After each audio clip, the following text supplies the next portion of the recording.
அசுரனுக்கு maybe ஒரு prequel இருந்திருந்தா அது நிச்சயமாக கர்ணனா இருக்குமோ அப்படின்ற மாதிரியும் தோணிருக்கு. அதே சமயத்துல படிப்பை விட்டுறாத அப்படின்னு சொல்லும் போது அது பரியனுக்காக லீடாகவும் தோணிருக்கு.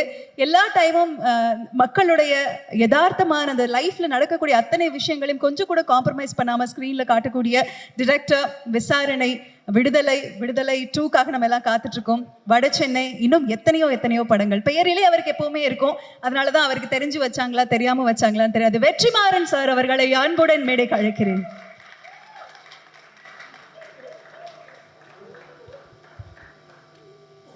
எல்லாருக்கும் வணக்கம்.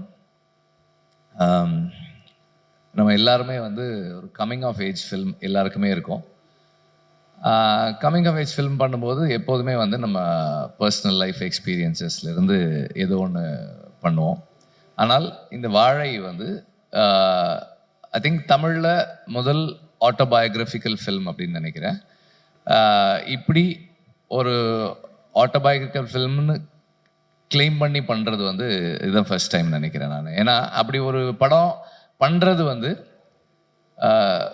ஒரு முக்கியமான அடுத்த கட்டமான ஒரு சமூகத்தில் வர்ற சினிமாக்களில் அடுத்த கட்டமான ஒரு நகர்வாக நான் பார்க்குறேன். பிகாஸ் ஒரு ஃபில்ம் மேக்கர் தன்னை ஒரு பொதுவில் ஓகே நான் இப்படிப்பட்டவன், நான் இங்கேருந்து வர்றேன் அப்படின்னு வைக்கிறதன் மூலமாக நாம் பார்வையாளர்களாக அந்த ஃபில்ம் மேக்கரையும் அவனுடைய வேர்ல்டை அண்டர்ஸ்டாண்ட் பண்ணிக்கிறது ஒரு பக்கம். இன்னொன்று அவன் தன்னைத்தானே ஒரு அப்ஜெக்டிவாக பார்க்கறதுக்கும் தன்னுடைய வாழ்க்கையை அதுவரை வந்த இடத்துல இருந்து இதுக்கப்புறம் என்னவாக போகிறோன்றத ஒரு அப்ஜெக்டிவாக ஒரு கிரிட்டிக்கலாக அனலைஸ் பண்ணுறதுக்குமான ஒரு ஸ்பேஸாக இருக்குது. அப்படி இந்த படம் ஒரு very very very important moment இன் தமிழ் சினிமா ஹிஸ்ட்ரி. அது மட்டும் இல்லாமல்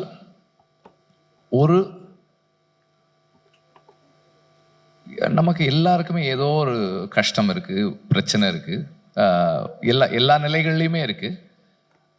அந்த கஷ்டங்களில் நாம் துவண்டு போகிறோம், தோற்று போயிடுறோம், நமக்கு இனிமே வாழ்க்கை இல்லை, என்ன பண்ண போகிறோம், இருண்டு போச்சோன்னு நினைக்கிறோம்.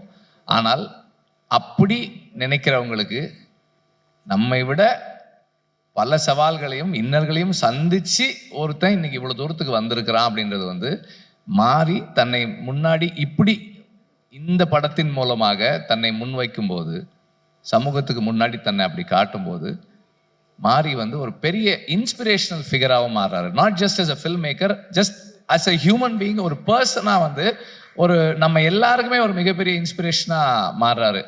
அந்த அளவில் இந்த படம் ரொம்ப ரொம்ப முக்கியமான படமாக நான் பார்க்குறேன்.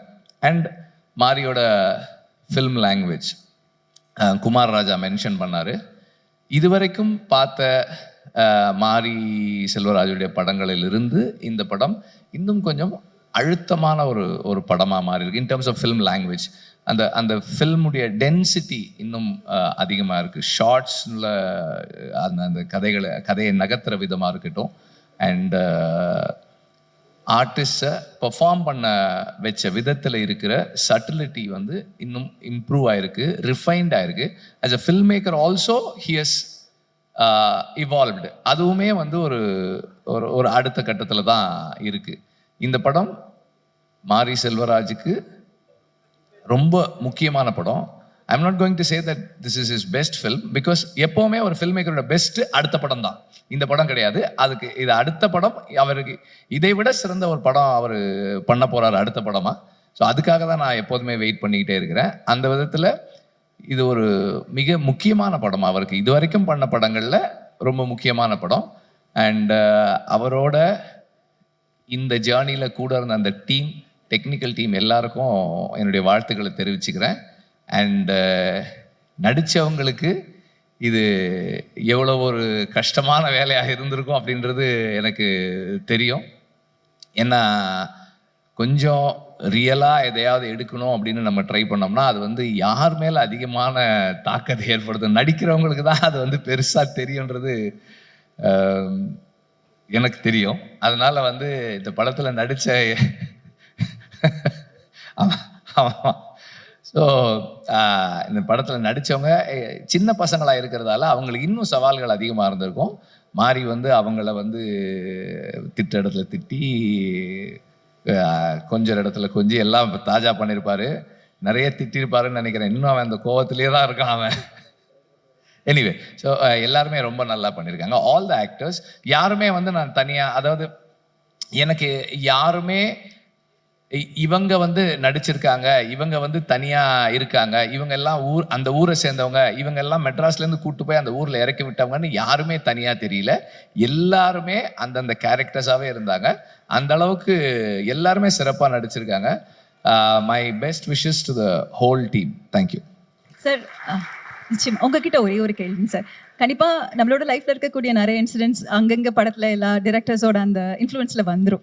மேபி உங்களுடைய லைஃப்பில் இருக்கக்கூடிய இன்சிடென்ட்ஸ் அங்கங்கே படத்தில் ஏதாவது ஒரு காட்சியில் நிச்சயமாக நாங்கள் பார்த்துருப்போம். பட் அது உங்களது தான் அப்படின்னு கனெக்ட் ஆகாது. பிகாஸ் அதோட ஸ்க்ரீன் பிளே அண்ட் ஸ்டோரி டிஃப்ரெண்ட்டாக இருக்கலாம். மேபி வெற்றிமாறன் சாரோட ஏதாவது ஒரு போர்ஷன் பயோபிக்காக எடுக்கணும் அப்படின்னா, ஐ மீன் இந்த சென்ஸ் லைக் ஒரு ஆட்டோபயோகிராஃபியாக எடுக்கணும் அப்படின்னா வாய்ப்புகள் உண்டா? இல்ல இருக்கு. நிறைய இருந்திருக்கு இல்லையா? நான் ரொம்ப நாளைக்கு முன்னாடியே வந்து அப்படி ஒன்று ட்ரை பண்ணோம். பட் அஃப்கோர்ஸ் இந்த மாதிரி இவ்வளவு உண்மையா இல்ல. I wanted to call it a semi autobiographical film. என்னோட டீன்ஸ்ல வந்து